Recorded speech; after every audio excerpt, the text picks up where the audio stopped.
میرے معزز ناظرین کرام، مکہ مکرمہ میں ایک بڑھیا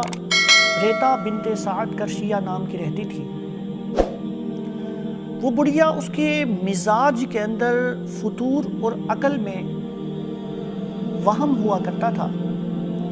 روزانہ دوپہر محنت کر کے دوپہر کو تک سوت کاتا کرتی تھی، اور پھر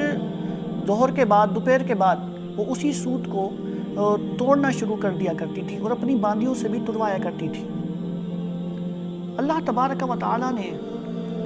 قرآن پاک میں اس بڑھیا کے ساتھ جس کے مزاج میں فطور تھا، عقل میں وہم تھا،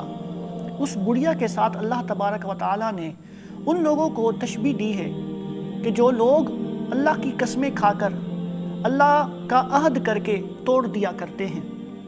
تو اللہ تبارک و تعالیٰ نے قرآن پاک میں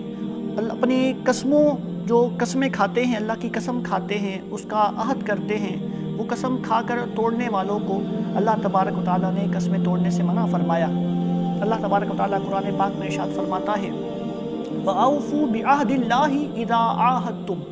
وَلَا تَنْقُضُوا الْأَيْمَانَ بَعْدَ تَوْكِيدِهَا، کہ اللہ کی قسموں کو پورا کرو،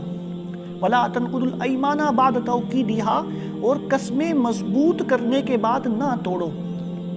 پھر فرمایا وَقَدْ جَعَلْتُمُ اللَّهَ عَلَيْكُمْ كَفِيلًا، کہ اللہ کو تم اپنا ضامن قرار دیتے ہو۔ ان اللہ یعلم ما تفعلون، بے شک اللہ وہ جانتا ہے جو تم کرتے ہو۔ پھر فرمایا وَلَا تَكُونُوا كَالَّتِي نَقَضَتْ غَزْلَهَا مِن بَعْدِ قُوَّةٍ أَنْكَاثًا، اور اس بڑھیا کی طرح نہ ہونا کہ جو اپنا سوت کاٹ کے سوت مضبوط کر کے ریزہ ریزہ کر کے توڑ دیتی ہے۔ تو ہمیں اس آیت سے معلوم ہوا کہ قسمیں کھا کر وعدے کر کے اللہ کی قسمیں اللہ کے وعدے کر کے توڑنا یہ گناہ ہے اور ممنوع ہے۔ اور اللہ تعالیٰ نے مختلف مقامات پہ اور بھی مقامات پر متعدد مقامات پر اللہ تبارک و تعالیٰ نے قسمیں توڑنے سے منع فرمایا ہے۔ فرمایا وَاحْفَظُوا أَيْمَانَكُمْ، ایک اور مقام پہ فرمایا اپنی قسموں کو پورا کرو۔ ہاں، جس بات میں جس قسم کھانے میں